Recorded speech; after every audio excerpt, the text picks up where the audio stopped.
Deputy commissioner for human rights IDMF اور European union کا شکر گزار ہوں کہ جنہوں نے آج اس بڑے امپورٹنٹ سیشن کے حوالے سے یہ انیشیٹو لیا،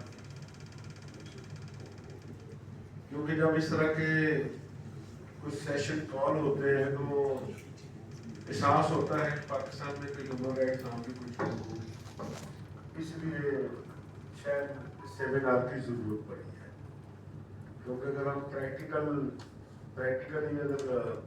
سوسائٹی کو دیکھیں تو نہ ہمیں کہیں فریڈم آف اسپیچ نظر آ رہی ہے، نہ پریس فریڈم نظر آ رہی ہے، نہ انسانی حقوق نظر آ رہے ہیں، نہ شہری آزادی نظر آ رہی ہے، لیکن کریڈٹ گوز ٹو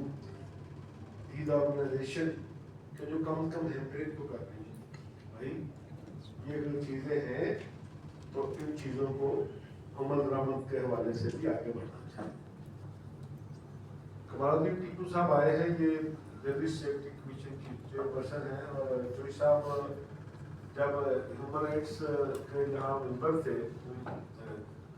تو دو تین چیزیں ہم نے ان سے کہی تھی ٹیپو صاحب سے بھی کہ ایک براڈر پوری دنیا میں، کیونکہ جب ہیومن رائٹس کی بات کی جاتی ہے تو اس میں سارے رائٹس آ جاتے ہیں، آپ کی جاب پروٹیکشن بھی آ جاتی ہے، آپ کی ہیلتھ فیسلٹیز بھی آ جاتی ہے، تمام چیزیں آ جاتی ہیں، لیکن پاکستان میں جب تک الگ الگ ہر چیز کا کو نہ دیکھا جائے تو پتہ ہی نہیں چلتا کہ کہاں امپلیمنٹ ہو رہی ہے، کہاں نہیں ہو رہی۔ کیونکہ اگر میں صرف اس وقت بات کروں پاکستان کے میڈیا ہاؤسز،